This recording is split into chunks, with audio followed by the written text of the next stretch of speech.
Il y a que mutu tout en unité n'a allé exposer artistiquement parlant ma père d'art. Ça dit parce que là les gens te respectent deux fois. Bon respecter en tant qu'artiste. C'est ça. Bon respecter en tant que personne. Le personnage que tu incarnes va perdre sa valeur et sa grandeur. Et la personne que tu es à Obungapé, mutu soit monu à monara un monsieur nu. Et puis soit monu à monara madebo. T'es morphi. En plus, si tu as plié Moutakala, tu as veste, il y a millions de dollars. Non, mais t'inquiète, ça joue. Ça joue au fait.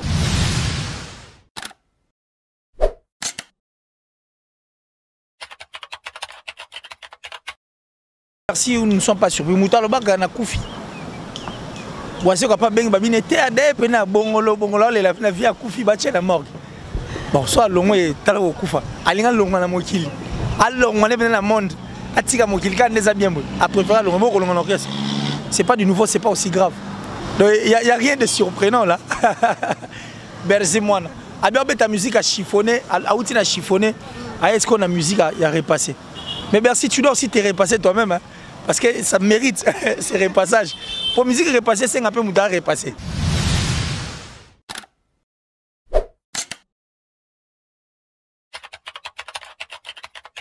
En fait, une chanson qui lui a permis à ce qu'il puisse inviter Inosbi, ça la featuring. Mais dans cette chanson, en dehors de Fabregas et d'Inos, il y a Motomoko Yembi wana makasi et puis il y a Bois qui trop pratiquement une grande partie en Zemwana qui est 3 jours. Mais 3 jours on a sigo. Natikalo mona comme on a été mentionné quelque part. Je n'ai pas vu. Sur ce neti Gabonais moroboy, Togolais moroboy, Ivoirien moroboy, a sepeli na ndenge 3 jours à Pessimacam. Et qu'à Luki, ce qu'on a comboni. Et puis à Lukenden. Ce sont ces esprits-là que nous refusons. La chanson était à Fabregas, l'aigle de cette chanson, de cette œuvre, c'est Fabregas. Selon toi, featuring, il y a 2 personnes ou bien il y a plusieurs personnes. Parce que dans la chanson, danse, ce qui est bon, la danse de la honte. Danse de la honte. Inosa Yembi, Fabregas Yembi, il y a 3 jours à Yembi. Et ça featuring. Et ça featuring. Et comme il y aura 3 personnes. Non, parce mais featuring. Mais pour l'année, mentionner, mais c'est ce que moi j'ai décelé. Et là on a décelé en moi et c'est pourquoi j'ai demandé à Fabregas pourquoi cela ne s'est pas fait. Et n'oubliez pas de s'abonner sur ma grandeur TV officielle. Vous s'abonner massivement. Yanga yo bino Orfika yembe ma ba grandeur alela bino fort. Tandika mingi ko bakselanga bébé Nyarkos. Sans toi, voici ça m'intéresse.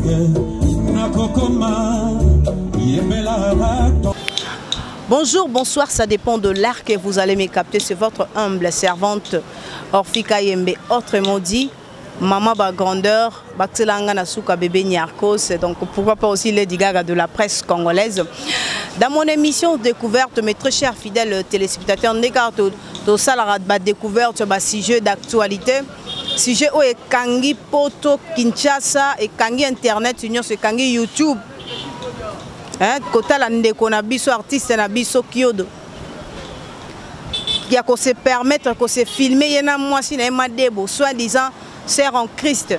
Mais pour nga na mona za sœur en crise parce que ba acte wana qu'on se filmer ba sentiment nga utarnon ou wapi ko sala ba biloro mora bon. To robeta pe ma solo ya musique. Actualité à musique et artiste et nabiso nyonso. Donc avant de recevoir mon invité, je profite à saluer ya Willy Moucheni Code Mondial. Pourquoi pas aussi à Matou Idol Vienanga Bogar. Ted Tenda Imaboko Bank. Ricardo Badive Gaz Nargaz. Code Istanbul, le roi de Istanbul, ngana bengarae. Donc voilà, derrière la caméra là, je vois Ronsard Tumbula, caméraman le plus swag de la planète. Je dis bonjour à Kilesi. Orphi, en tout cas, je suis très content. Bonjour à toi. Bonjour à tous ceux qui nous suivent à ces instants. Et je dis merci à toutes ces personnes qui ont fait confiance à Cheno Ma Grandeur Télévision. Donc déjà, quand c'est Ma Grandeur Télévision officielle, on comprend ce que ça veut dire, la grandeur. Donc aucune personne n'adore être petite. Donc Moutoutoua Lingaou, tu as de la petitesse à la grandeur. Donc merci Nabatuto, Bassali confiance na eux, et puis merci Nabato Bassabonaki. Et merci à toutes ces personnes qui ne cessent en tout cas de me faire confiance et de nous faire en général confiance. Donc je suis à eux et je pense que comme tout bateau tango ça bateau ebi. Ah bateau tu na ebi. Bon beaucoup banki ba. Bah Willy Moucheni. Oh Kodamboka. Bateau na maboko ba. Bateau ebi vraiment. Bateau ebi vraiment vraiment. Je dis merci comme ça à ses sponsors officiels donc Datichou, la femme la plus discrète et la plus suspecte de la France. Donc merci pour tout, merci pour ton beau et gros cœur. Merci à mon vieux Gianni Sitanchunga pour tout Bangamouchuri de Suisse-Irlande, le gourou du temple. Le boss Eric Nkake, merci surtout que tu es à Kinshasa, Venabiso Guy Kake. J'ai dit merci à ma maman chérie, maman Julien Diebo Bissembi, entrée depuis les États-Unis. Merci Ko, la première dame de Lausanne, donc c'est-à-dire ma vraie parent. Merci Ko Beliche, ma vraie parent. Bonjour, bonjour, mais il y a des choses pour voir. Bonjour. Et puis à la top modèle la plus sexy de son pays, Jean-Paul Binda Mastaki. Ça dit plus rapide que le vent. On a Sougana Moutoua, plus rapide que le vent, Jean-Paul Binda Mastaki. Et j'ai dit merci à Marley depuis Lubumbashi parce que les 4 étaient aux Alans à Lubumbashi.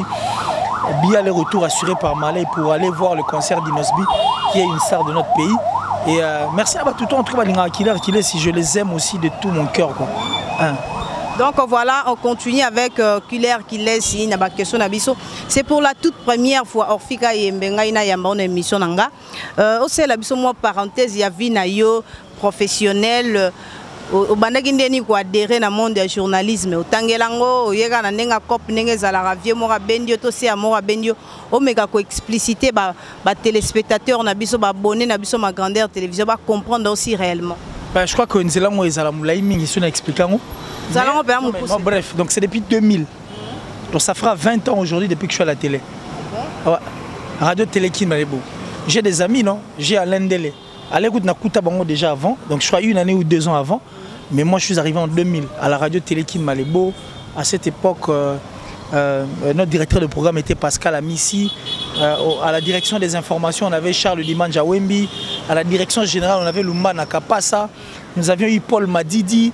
Et puis on a vu Mas, Yamadial Fuma, John Ngoy, Yves Ngoy, Pierre Mandaka, l'emblématique Pati Saleh, l'emblématique Fiston Maemba, l'emblématique Mende Maman, l'emblématique Pierre Mandaka. Parce qu'actuellement, à la digital, vieux Nabiso, Chipukana, Hubert Chipukana, il y en avait plein comme ça, ça dit c'est depuis 2000. Et ça, c'est une profession quoi. Tchik, Marambutu, Tchik, formation, Lissousou. Et c'est de là où quoi donc j'ai tout appris, mais à la radio Télékin Malebo Zaki aussi la pratique à la fois dans l'apprentissage. Parce qu'à un moment on a bolongo était quand même téléconsulte, vous venez encore une fois là la formation moi qui c'était vraiment une école de formation. Et après la radio Télékin Malebo je suis passé par beaucoup de chaînes en tout cas. Dans ça un mois na RTGA, série moi Sublime boy. Jerry Boacha, je crois que c'était pour 1 mois donc mais mon temps Pascal a mis ça comme directeur de programme na chaîne voilà. Et puis je suis passé par Global Télévision, je suis passé par Horizon 33 d'ailleurs qu'on a eu tête d'affiche parce que la chaîne tout dans le gars dans ça ça dit donc espace papier dans ça tellement bien que au monde on les gars mutu quoi donc je suis passé par Horizon 33 tellement bien il y a ça dit que au chanzara qu'est-ce qui a fait que au tourna pour mutu ça la musa n'est bien azaka et si comme moi à beta 20 si comme mayo na qui 20 ans de carrière ozaki mon boulot makasi na musa. Mais il faut comprendre que la chaîne de télévision fonctionnera. Et la radio Télékin Malebo, je parie que indépendamment de notre bonne volonté, le patron d'ailleurs qui n'est plus au Bengongolo, c'est lui qui était le patron, en tout cas qui n'est plus parce qu'il vit à l'au-delà, il avait décidé autrement. La chaîne, parce que c'était sa chaîne, il pouvait faire ce qu'il pensait. Alors la chaîne est connectée à problème et puis on ne pouvait pas continuer parce qu'il fallait tout ça à boulot. Donc Global Télévision, quand j'ai quitté, je suis allé, on a fait 1 mois à la RTGA, mais bon. Zagi moi genre après Théo Kendesko Nayo Yasko Global Télévision et quand je suis arrivé à Global Télévision à Sagi je crois 2 mois seulement et CBS est rappelé quoi de benginga voilà c'était comme ça na kota na CBS ba benganga pena na pena CBS na sona bango makambutu ba expliquer ngai na CBS qu'on a ça là 2 ans et na CBS on a tourné des émissions vu que c'était une chaîne il y a éducation et autres il y a eu plein de makamukili qui va ça na CBS ba yebi mutane ko assumer fonctionner à cordon là il peut un peu compliqué fort mais n'a pas tout le monde va vidéo kuna donc c'était aussi compliqué on n'est pas là pour en parler mais Horizon 33 paye au benganga Ah. Qu'est-ce qu'Horizon 33? Toi, comme est-ce qu'on Horizon 33? C'est de là où j'ai encore fourni des efforts en fait. Na pesa makambo. Tu peux makambo. Et je suis resté, je crois, 6 mois comme ça, sans travailler parce que les chaînes de télévision, et comment on est moins très compliqué parce que côté il y a des bouquets, et puis déjà sur Horizon 33, il y a 2019, 20. Non. Horizon 33, 2012, c'est quoi? 2012. 2012, 2012, 2014. Je me souviens même demi-finalement, il y a ASV Club contre Zamalek, son mémoire est total. 2014, ma complication, la chaîne devait être vendue et puis comme bon, moi j'étais resté 6 mois comme ça, 6 mois sans travailler et puis bon. Mais heureusement, sur la chaîne, moi j'ai d'ailleurs oublié le nom. Jazz Kavou le Sigo. Moutiasco Verna, mes pères. Avec la petite connaissance sur toi, l'internet, bien. Il faut que tu viennes, tout ça la paix que l'image internet est à la autre. C'est comme ça que Jazz a remonté à la pression. Là-bas, là, moi je.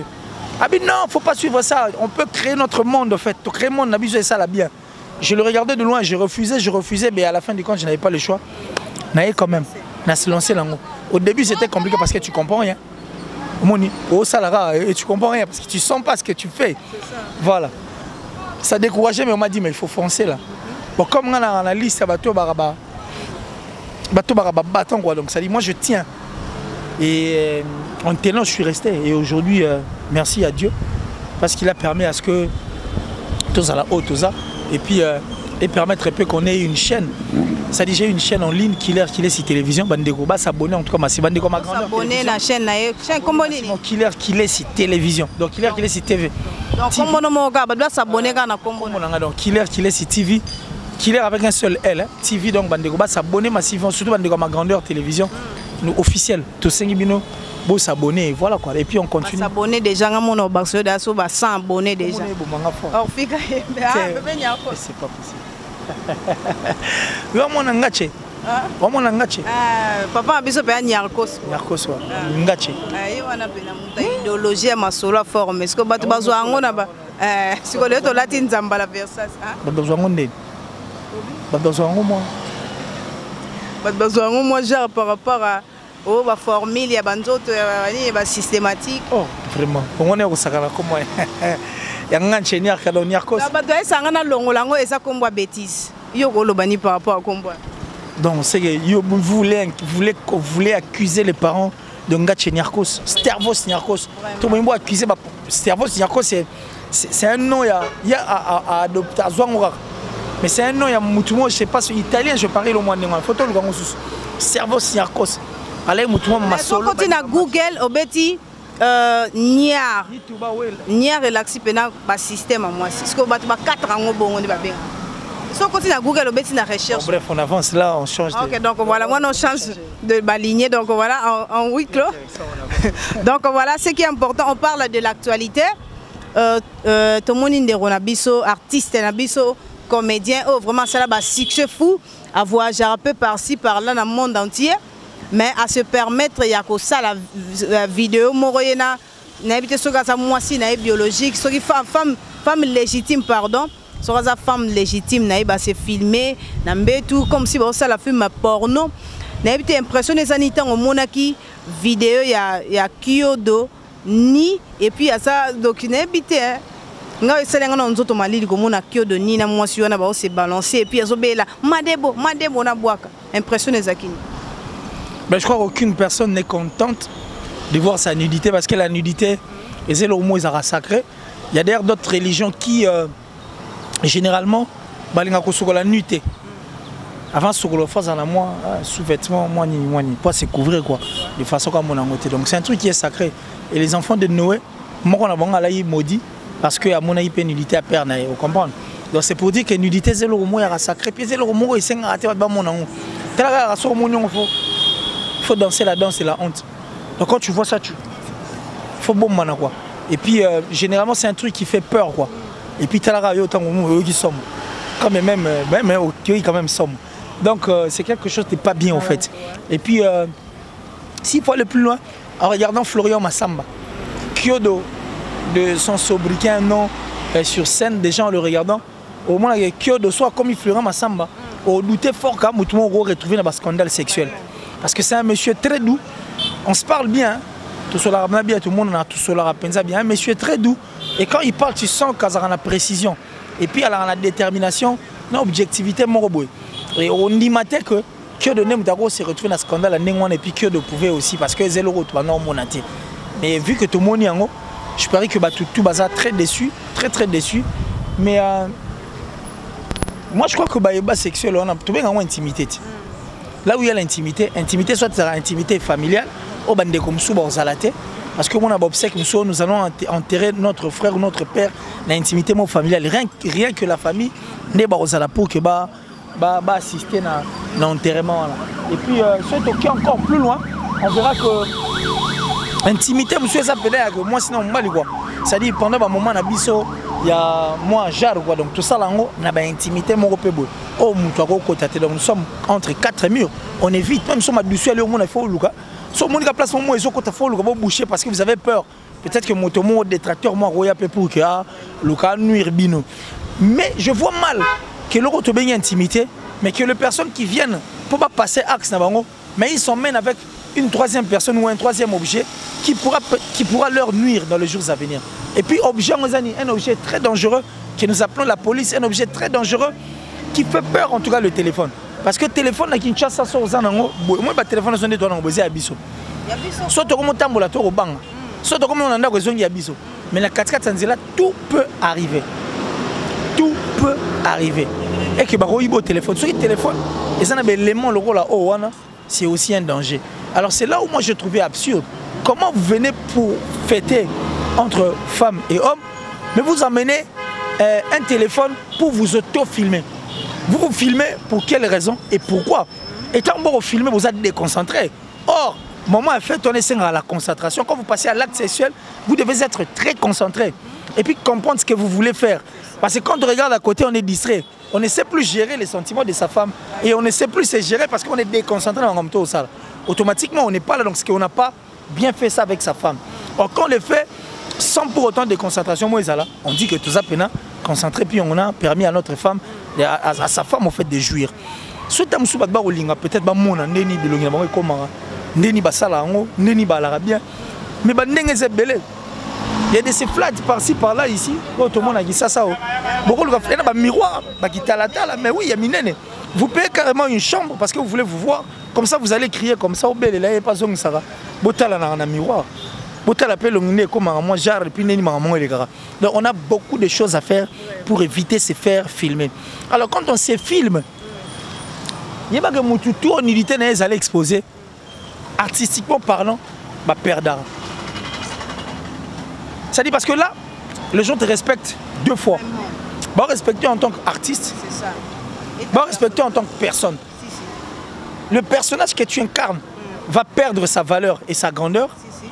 Et la personne que tu es, à bout de paix, tu sois monu à mon un monsieur nu. Et puis soit monu à mon madebo.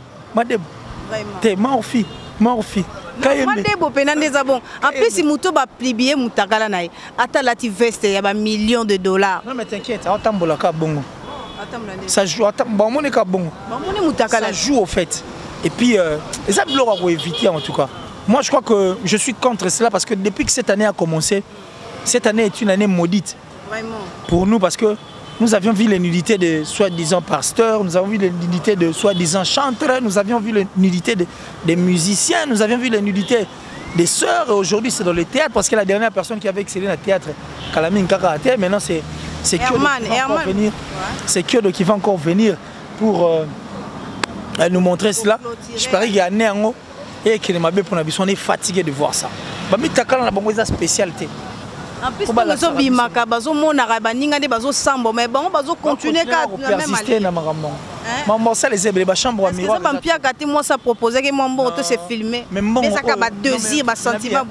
en fait, certes, les ébats sexuels nous emmènent place. Non, écoute. Il y a de limites. Non, mais il y a des limites, mais il y a des limites quand on est normal comme ça.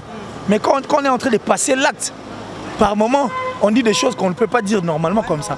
C'est clair, il n'y a pas de limite là-bas. C'est-à-dire, c'est à nous maintenant de voir les choses du bon côté, savoir bien gérer ça. Parce que quand on se laisse gérer par les émotions, par les sentiments, attention, attention, on risquerait de faire un truc auto-regrettant aussi. Mais une personne qui va te proposer déjà, c'est pourquoi j'ai toujours dit, moi je suis riche en esprit. Je suis un milliardaire. Extérieurement, comme ça, je suis pauvre. Mais intérieurement, donc c'est-à-dire en esprit, je suis un milliardaire. J'ai des milliards, même Bill Gates a poussé à la tête. Non, non, pas milliards fort. Un esprit ou un cerveau qui réfléchit en fonction d'argent est un cerveau d'un pauvre. Tu n'évoques le bout de ton esprit sera dans l'argent et tu vas vouloir faire tout au nom de l'argent. Même si on va proposer le roman autant en perspective qui a peut-être, ça dit, Bablo va projet à long terme. Tu ne vas pas vouloir le faire. Pourquoi? Parce que l'esprit ne sera bon. Ça détruit, mais l'argent permet ça bêtise. Et puis, pour l'argent, c'est-à-dire, il faut satisfaire mon tout. Et pour l'argent, tu vas encore s'auto-filmer. Aujourd'hui, si c'était pour l'argent, le perdant, c'est qui? Parce qu'à Mibal, écoute, on peut comprendre. Hein, parce que nous, les hommes, erreur, on a vu sur la roi, menuisier. Menuisier, on l'a payé, on l'a payé, on remplaçait l'ibaya. Mais à Bino, Baba chéri, et alors on dit erreur à Baba. Je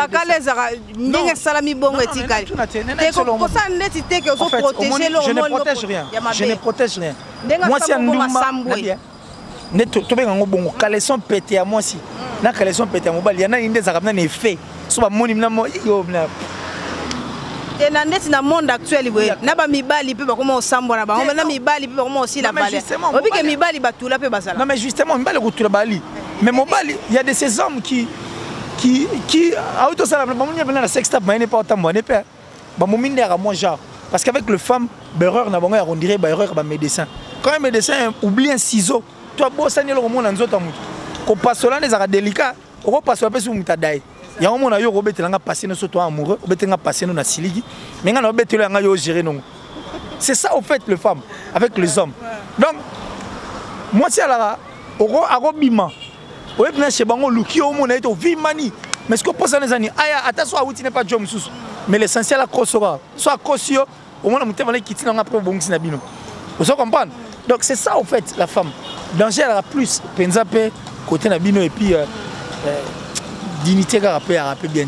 Alors les deux personnes qui s'exposent, c'est aussi un danger parce que si réellement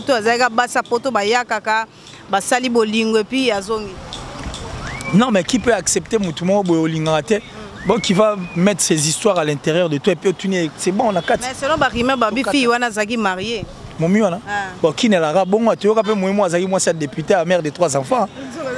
Voilà donc ça dit qui n'a bon ma bise ça ba page wana ba pibia. Non mais en fait on dit qui n'a qui ce qu'on a comprendre ngo. Moi les gens qui font bien aucune personne en tout cas se permet à ce que azana sima mutane ngwana. Ba sala ramabe ne bala na sima la bango. Toutes ces pages là qui relaient des informations fausses. Au combat il y a des informations fausses, bah accompagnant bah connaître go relayer. Mais quand il y a une information bonne, aucune personne ne viendra là pour relayer en ça la commentaire. Donc on est habitué à ça. Si c'est une femme mariée, on va aller limbisaï. Vous avez un cas makambo. Et c'est pardonnable, mais vidéo pour la vie, ça reste. Tu peux demander des pardons, de désolé, quoi que ce soit, mais la vidéo reste. Ce sont les archives. Oh. Mais pour toi, il y a Lumumba, ah bon? Ok. Donc voilà, ça reste à suivre, ça reste à suivre. Mais un petit conseil, na biso bata TV na notre sentiment moraux exagéré. Donc continuer à ça, bêtise, aussi proposer un bon ça la vidéo ou bien aux empires pour empire se livrer na bêtise. Un petit conseil pour na biso nion surtout à 4 millions. En tout cas, je crois que Maramoutu l'équipe et enseigné biso quoi. Ça nous a enseigné et puis ça continue toujours de nous enseigner. Donc on essaie de regarder les choses du bon côté et ça la biso bien. Mais évitons de réfléchir en fonction d'argent. Parce que réfléchir en fonction d'argent, on risquerait de faire du n'importe quoi pour l'argent. C'est-à-dire ça on aura pour la jeans, pour la catch, pour la nid. Donc voilà, on continue. Tout à apparaître, à disparaître. Vraiment. Mais bon, si baza na bango ba mi benga ba numéro 1 bazo régner kana ba bêtise na bango baza. Mais to continuer si j'ai parce qu'il y a beaucoup de choses à dire. Na mon aura dictionnaire hein. Surtout le na dictionnaire, surtout comme son électronique, on aura Google. C'est vrai ça. On a mémoire, moi ça Et ça tirait tellement. C'est vrai ça. Vraiment, je l'ai senti. Mais bon, on avance. Donc voilà, merci beaucoup. Donc voilà. C'est cette occasion pour dire merci à mon papa, papa Daniel Kilesi, Nadia, et puis à mon chéri qui m'a porté 9 mois entre dans ses entrailles, Yvonne Biela Mazumbu. Non mais, je vous aime tellement. Donc voilà, Tobé Tamasoli à Fabrega, ça sali featuring na Inosbi. Mais souvent, on a tout ça, notre Libye qui s'attendait qui featuring, on a fait un ming trop R&B. Par rapport à vitesse, c'est innocent. Pour innocent, c'est un ming R&B. Mais est-ce que tu as senti Fabregas à IMBC innocent dans le qui générique, donc générique congolaise, à prestation de Gozani? Parce que tu as senti innocent, à Fumwami Penza, il y a santé quoi. Donc, son est Penza, il y aura une macastine à featuring. Sérieux, et là tu l'as auditionné où? Selon analyse. Il n'y a pas de problème. Auditionné, on a support. Artistiquement. On a YouTube. On a YouTube. Ah bon? Mais bon, déjà en parlant d'Inosbi, il faut se voiler fast. Ça dit dans Inosbi, il y a tout. Azakwa Barba Papa, au talent dessin animé. Ça dit, Azakwa former le tout. Pour comprendre ça, est-ce que dans Best, il y a la rumba à l'intérieur? La Best. Tout ça, je m'en vais. Moi, je saute au vidéo dans l'histoire. Là, c'est ok. Tu as Best. Tu seras caméraman. Tu as la boule à rumba. Au moins, il y a la rumba à l'intérieur, la Best. Et puis, s'il faut encore tout ça, la rétrospective avec Inosbi, la meilleure chanson chantée avec le style afro-congo, mais la rumba, où il y a des phrases, où il y a des instruments, où il y a des accords qui percent le cœur dans Top Model. Il y a un Top Model. Oui, bien, on comprend qui est Inos. Ça, mon morceau pour comprendre. Non, mais bien, c'est mon Top Model. C'est une parole. Est-ce que ça va fanatique innocent? Juste pour surtout parce que il y a une pompe sous prétexte que les amib. Mais on préfère sur la main en tchanga. Est-ce que vous battez quoi un échantillon? Et t'es comme parce que babo a un peu ingé la rabanzinzi. Vous comprenez? Ça dit, vous voyez que bolingono y a un rapport à bonheur. Mais pourquoi on nous permettre à ce que n'a côté quoi? Wanozoluka, liwa quoi, une très belle chanson. Vous comprenez? Une très belle chanson. Ceux qui vont comprendre que c'est un artiste qui sait en fait faire les choses là. Et puis si tu vas encore plus loin, tu vas comprendre que il est dans ça en fait. C'est pas animation. Moi je crois que en étant Barba Papa, en connaissant en fait ce que l'artiste est et ce qu'il sait faire, c'est ce qui a donné ça. Sauf que le logo oyoka, nakei et puis mutabwaki, bisote bangomoko. C'est notre artiste, il le fait bien. C'est le featuring, il l'entend. Et moi je crois qu'à l'intérieur il y a l'ingéniosité. Mais ce que moi je n'ai pas aimé, ce que je n'ai pas apprécié dans ça, et ça parce que Fabregas Maestro, j'accepte, c'est en fait c'est sa chanson en fait, une chanson qui lui a permis à ce qu'il puisse inviter Inosbi, ça la featuring. Mais dans cette chanson, en dehors de Fabregas et d'Inos, il y a Moto Moko Yembiwana Makas et puis il y a Bois qui trouve pratiquement une grande partie en Zemwana, qui est 3 jours. Mais 3 jours on a Sigo, naturellement on a comme on a été mentionné quelque part. Je n'ai pas vu. Sur ce net, Gabonais Moroboy, Togolais Moroboy, Ivoirien Moroboy, à Sepeli na nenge 3 jours à Pessimakam. Et qu'à Lukia, ce qu'on a comboni. Et puis à Lukenden. Ce sont ces esprits-là que nous refusons. Des esprits que nous avions toujours refusés depuis la nuit des temps. Baton, Salinze, mon générique, animateur un tel, mais présent orchestre, ça dit présent orchestre, il y a un chanteur, mais comme il est animateur, comme il y a rien que pour reconnaître ces personnes, moi pourcentage, peut-être droit d'auteur et autres, non, on va ça ça dit, nous refusons cet esprit à musicien, présentement, mon comme auteur-compositeur, à Philora et Killer Gilles. Ça dit, cette reconnaissance, en fait, c'est ce que moi j'ai pu déceler dans ça. Et je dirais que je n'ai pas condamné, mais dans lobby encore, parce que moi, quand il y a quelque chose, la mer, quand il y a soit saleté océan, océan, soit saleté, il faut Alors quand j'ai retrouvé ça, j'ai essayé de voir ça. Nathalie on a bandé sur le 3 fois en fait. Nathalie on a place où va commis combo il y a 3 jours, je n'ai pas vu. Or 3 jours a fait un grand travail. Ça parmi les erreurs. Bon, erreur ou je sais pas erreur, mais bon c'est et là on a décelé. Faut qu'on dénonce le comme boyer. Mais justement on a vu car parce que son tali animateur on a bois qui collègue innocent. Il y a une place à détecter. La chanson n'était pas d'Inosbi. Inosbi le on appelle featuring. Featuring ezaka te moto ayemba. Non. Featuring ezaka te moto ayemba. Nga na kosa nzembo na nga bona clip na la tenga vrai chéri. Ça dit to benga mna Nyarkos, ça dit Orfi Kayembe. To benga Orfi Kayembe Nyarkos, ça dit yé pena na clip na nga suka yé nenga zaila ne aga sersi. Ne ba wa sersi. Na ne aga na sexy so na clip na nga ba ba mon mais c'est un feat. Chez les Américains tout le monde en haut. Inosbi a Saouto Salango d'ailleurs avec son artiste à propulsé à Lizarbo. Nzemo a Betiwana. Inosbi n'a pas chanté. Apparaître non, on a Lizarbo. Artiste n'a apparaître dans la clip. C'est le fait d'apparaître, c'est un featuring, ça dit. À travers son visage et son apparition ailleurs, automatiquement on va pas Inosbi ça ni baoya. C'est la chanson. Mais bon, attends Damso. Nzemba, il y en a best. A mis combien de minutes? Innocent lui charge à m'a ramené tout. Abanya on comme na suka tikeli Damso. Damso pas pessi makam. Il y a moins quelques minutes. C'est comme ça. Featuring ezaka te moto azala. Na rozo pour figurer la clip nanga. C'est bon parce que j'ai besoin de ton apport dans mon clip. On s'est question quand Yelo Robasala non. La chanson était à Fabregas, l'aigle de cette chanson, de cette œuvre, c'est Fabregas. Selon toi, featuring, il y a 2 personnes ou bien il y a plusieurs personnes. Parce que dans la chanson, danse ce qui est bon, la danse de la honte. Danse de la honte.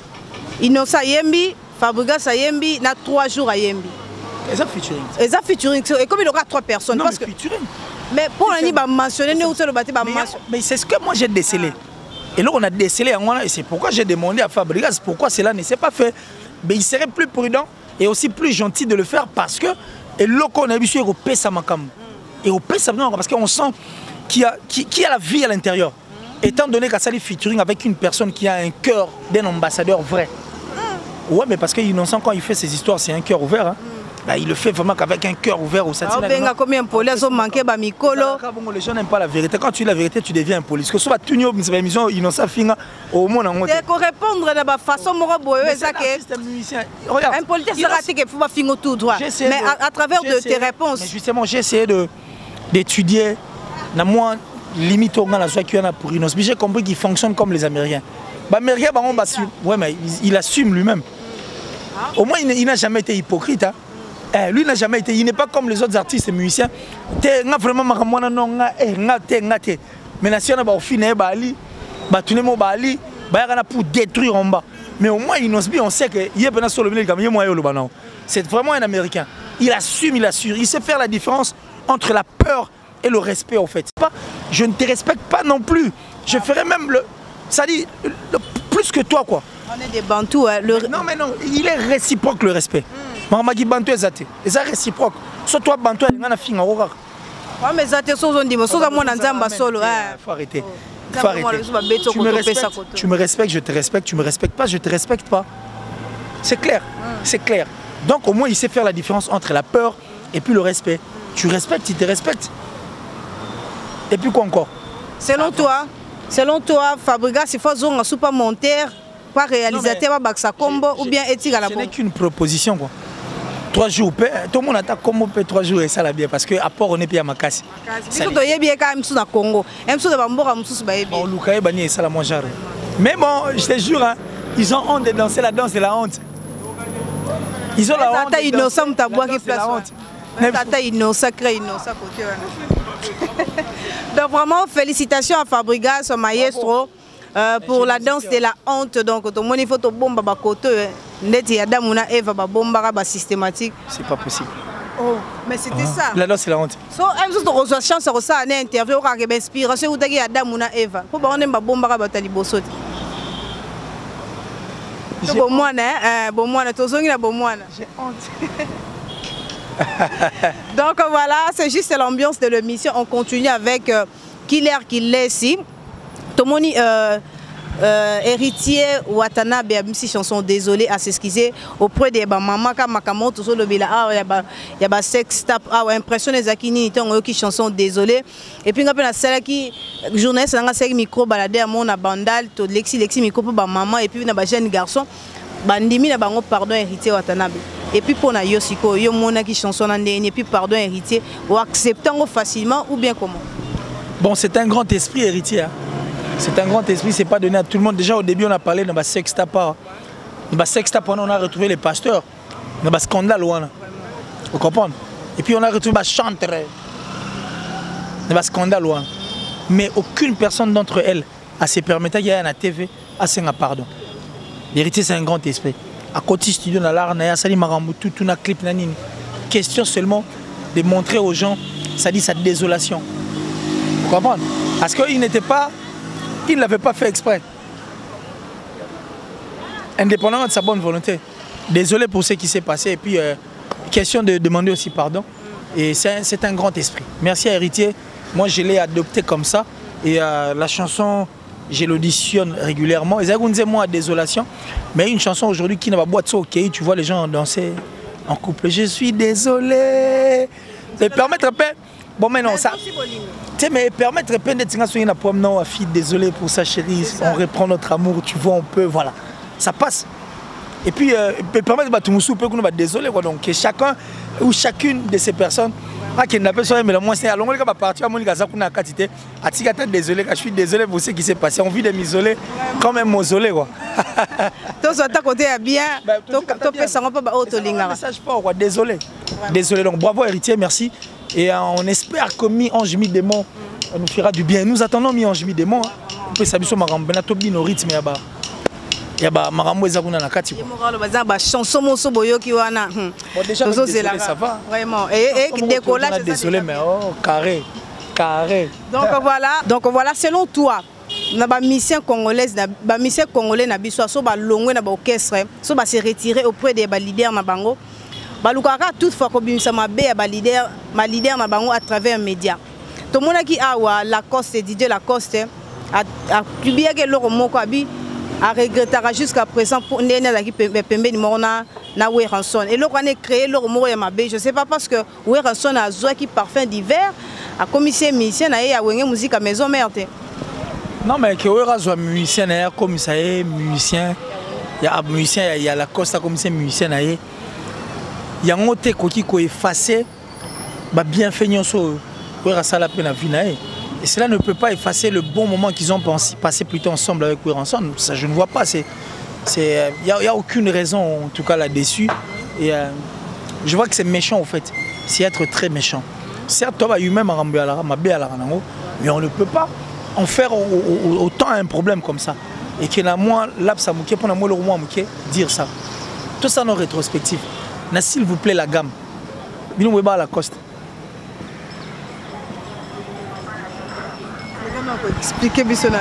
Mais s'il vous plaît la gamme, vous avez bon azalate. Na yena ba shela mputa par bana yolo peut-être. Vous avez bon azalate. Il a fallu qu'il y ait Weranson pour que tu aies la Coste et moi azalara munketon. OK? Pour évacuer n'a pas Adolphe, ba ke pototon kuna et simita seni. Azonga le sou bazuel sou bazongi ici sou Nathan. Tu comprends? Donc, ni tete, Weranson dans sa vie, na parcours, comme même il y a un talent, mais si on n'allait pas avoir Lacoste. On comprend, peut-être qu'on allait avoir une personne autant, les voyages et autres. Certes, mais il a fallu qu'il y ait Weranson pour laver bien, acheter une vitrine, acheter malam. Moi, je crois qu'il y a des propos intéressants, tout le bras comme ça, au vu au-dessus de tout le monde. Et puis, si méchamment et puis brutalement. Parce que Yemoro, à un orchestre, il y a Weranson. Tant Adolphe va zoaï. Où est les gars na télé pour le bagage à regretter ni va coûter un Adolphe. Il moi salon. Soit ça pour la différer. Non. Toi tu penses que Wera maintenant un cœur en plastique. Parce que tant il y a l'ongwa maison mère c'est au moment où à utoye mbanze mon studio. Après ça mon fil arrêteur de faire bazon à sous studio pour que ba voko na ya jane mango. Pas ça après ça ba on va dépense ba ça là. Na choc il y a au monde la Lacoste. Un succès na un temps. Na mouvement na biso et puis ça moko ba généraux malongo na moment ba on ozelaté. Toi tu penses que Wera était content? Mon témoignage en plastique. Si ça pour la parfum d'hiver en toi il a tapé à côté. Tant il y a longuement la maison, maintenant on parfait d'hiver à longueur pas ça, tant on balai qui ça na. On dit que bah moment difficile et il y a un moment subitement t'es après comment sentir que bah tout mourre comme côté la musique. Non mais justement, même tant il y a qui ne bah tout peut côté pas ouirat. Bah tout est côté. Non, vous t'as côté ça bah tout bah faire bah kenda bah banane. Bah tout est côté. Tant il y a kenda la coste, bah tout est côté. Ah ça on peut ça pour na parfait d'hiver à ça on premier ou t'as longuement un mauvais moment. En fait, bien que un moment bien zani na poto orchestre que beto na ba concerter album pe zani na on la marché. Mais est-ce que longa ba ça qui vous empile? Quel choc! On a déception. Non mais si c'est pour ça qu'il arrête hein. Mais bon, Mougetonga, Mvandu. La vie continue ainsi va la vie. La vie continue. Bah bien fait. Tout ça on va poche Tobo Kate. Bah bien fait faut rappeler ma poche moi malongo et ça la bien quoi donc. Si regretter pourquoi il a été à côté de Oranson, ça c'est être trop méchant quoi. Voilà. Et puis c'est pas intéressant. Donc c'est que là mon union soit effacé. Ah, c'est méchant. Vraiment c'est méchant pour citer la dernière question Nabiso. Fali Poupa à ce qui point de presse Moroboué.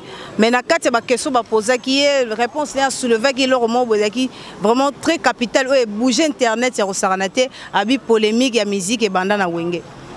Selon toi ba propos ya Fali Poupa o sali maman na panique ya Saranate yo golo bani par là.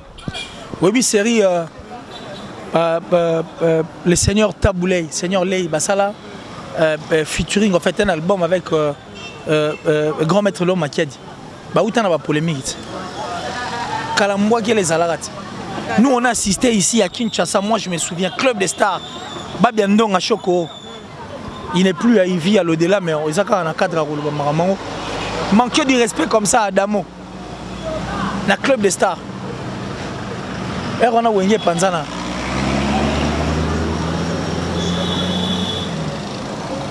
ba guerre wana ba Zaïko et le quartier latin banao OK jazz banao non je ne pense pas lui s'est inspiré na Wenge quand même attend comment muto inspiré il s'est inspiré na Wenge je parie que ba propos les malamu te wana lobika mo c'est goto ngala makasi ba tonga mingi parce qu'ils ont parlé de beaucoup de choses parce qu'il a épinglé que ça c'est que parce qu'il peut être place ils sont on est place ils sont net vous mettre sur leur fille na rolo baté muto ondimate ba te ozagi wana c'est que yo pour le baki. C'est qu'il y a eu beaucoup de choses qui se sont dit oh Tamusa lobita lobika wana kaka mais moi je ne pense pas que c'est ça il faudra incriminer l'orchestre emblématique bah où tout le monde en France 24 à la tête on va checker clip il y a Cortésie on a dit Cortésie a interprété la chanson de J Ben Piana qui était le président il y a l'orchestre emblématique Wenge c'est un orchestre qui a sorti toute une génération il faut du respect parce que te belé bako ba musicien lelo grâce à Wenge il faut du respect. Et puis du respect parce que Wenge a révolutionné beaucoup de choses. Il faut respecter Wenge. Wenge a révolutionné même Biloko dans la kala. Tant OK Zaïko se bête générique ya makas ya compliqué. Tant Wenge bête générique moi simplifier ba makaba simplifier makam. Baba didé ma sera va simplifier makamba j'ai même pas simplifier makamba. Biote ba ta musique. Aujourd'hui makamba peut comme simple. Donc la guitare moi simple. Les gens dansent. Mais une guitare qui a fond les guitare. Vous comprenez? Ça dit il faut du respect à cet emblématique orchestre Wenge. Selon toi, Fali Poupa doit repasser l'émission pour retirer parole ou comment? On dépend de ce qu'on a l'artiste, qu'il essaie de voir le show. Non, selon moi, ça dépend de lui. Ça dépend en tout cas de lui. Il est assez mature, assez grand en tout cas. Et je pense que il sait ce qu'il va faire, il sait ce qu'il peut faire pour que et arrêter l'hémorragie. Je suis désolé. Soit, on fait avec, on n'a pas le choix. Donc voilà, pour chuter à la toute dernière question, appréciation non, par rapport à la chanson, il y a Bercy Moana, à Eminze Mwalibanga. Mais tout le monde avant se retirer pas héritier Watanabe aidez-moi trop. Abimissé na prison makala wa dépenser bon et belé trop cité ba montant pour abimissé na prison makala. Mais déception ça l'héritier Watanabe n'enga se préparer mi ange mi démon naé. Bercy Moana a préféré à se retirer auprès de Rité Watanabe. Pour ça la chanson na Libanga. Sinon yo acte wana oya saleza ma beto malam. Non mais bon il est libre héritier par loin maison mère. Il est pas loin. Kolonga bon soit c'est pas aussi mauvais ba kolonga on est ba kolonga. Mais faut ce que kolonga na bitini. Et puis longa pour que ça ni. Il est libre. Déjà Bercy nous ne sommes pas surpris. Moutaloba na Koufi. Voici qu'on pas bien babine était à des pena bongolo la vie à Koufi bache la morgue. Bon soit longo et talo Koufa. Alinga longo na mokili. Alors on est venu dans le monde. Atika mokili quand les a bien bon. Après faire longo longo en orchestre. C'est pas du nouveau, c'est pas aussi grave. Il y a rien de surprenant là. Berzi moi. Abia ta musique a chiffonné, a outil a chiffonné. Est-ce qu'on a musique à repasser? Mais merci, tu dois aussi te repasser toi-même. Hein, parce que ça mérite ces repassages. Pour musique repasser, c'est un peu moutarde repasser. Donc ça fait du bien. Tu dois être repassé pour faire bien cette musique. Et nous demandons à niveau. Entre vous, Simba Bercy. C'est imprévisible. Pour Simba, mais écoute, chapeau. Bercy, moi, on a orchestre à gérer. Il n'y a pas géré Gabon. Il va gérer bon. Il va gérer des bons gérer. Mais merci pour tous ces 3 tubes en tout cas. Tubes, nous sommes mis en tout cas. Kitoko. J'ai revu Bill Clinton en lui. J'ai revu Brigade Sarabati. On dit c'est Léo Scram. Non mais non. Bravo. Bravo. Liboso, Libangana Boro, Betina, la dame Moriko de la celle qui est métisse. Une très belle chanson aussi. En tout cas, donc bravo. Bravo en tout cas. Bravo. Donc voilà, on est arrivé à la fin. Ce qui est là, on Bakissa. Pour te chiter une émission, on va dédicace. Et puis, bon, ça va s'abonner à la chaîne Ma Grandeur Télévision officielle.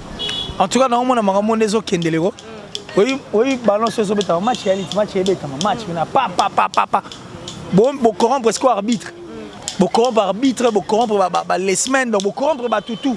De façon que Bino Bassanini va gagner le match, quoi. Et pendant que le match est bête, jusqu'à ce point, l'équipe adverse, il y a talentueux, il y a balle dans le parce que quand on balle, il va forcer et puis il va corrompre. Parce que quand on a un match, il va jouer tellement talentueux que le match est changé sur le terrain. Ceux qui sont talentueux vont égaliser. L'arbitre a dit que le moyen na boya ngwezate. Match est là, il a deuxième but. Et bien, que l'équipe adverse est combat comme Annie. Les supporters vont quitter le terrain, ils vont match est katala. Ils ne vont pas monter comme Kin. L'équipe, moi, quand tu supporter sur le terrain, match est Panzani. Merci à toi, Orvi. Merci Nabatutu, entre Balandi Bisso. Bandego Balinga Killer qui est venez vous abonner en tout cas dans Ma Grandeur Télévision. Mais par contre, bateau puis à Ma Grandeur Télévision. Votre soutien, votre amour est pas dans les arabes. Et ça, si vous s'abonner massivement à la chaîne qui est Killer Télévision, donc Killer TV. Venez vous abonner massivement. Abonnez-vous car nous voulons changer en fait notre façon de voir les choses et de faire. Accompagner la chaîne et ça ira bien. Comme il s'est un bon port, quoi. Donc, ça dit vendre l'image bien de notre pays. Et pourquoi pas, il y a musique, et puis il y a culture entière. Donc abonnez-vous massivement, ça nous fera du bien. Pour ceux-là qui veulent me joindre, le plus des 143 89 526 54 54. Plus des 143 89 526 54 54. WhatsApp, et puis Facebook, Killer avec un seul L, Killer. Merci à la plus suspecte et la plus discrète d'Atichou depuis la France. Merci pour ton cœur vrai. Merci en tout cas, merci pour tout maman. Que Dieu te bénisse. Merci à mon vieux Gianni Sitanchunga pour tout Bangamouchuri de Suisse-Irlande, le gourou du temple. Au boss Eric Nkake, Fabrice Emmanuel Kalonji, Westriga. Je te salue. Parce que de ton côté, vieux Eva Moirine en Autriche, vieux. Et l'événement, il y a Kofelom de 48 jours, il y a maman à Bangouza Notre-Dame.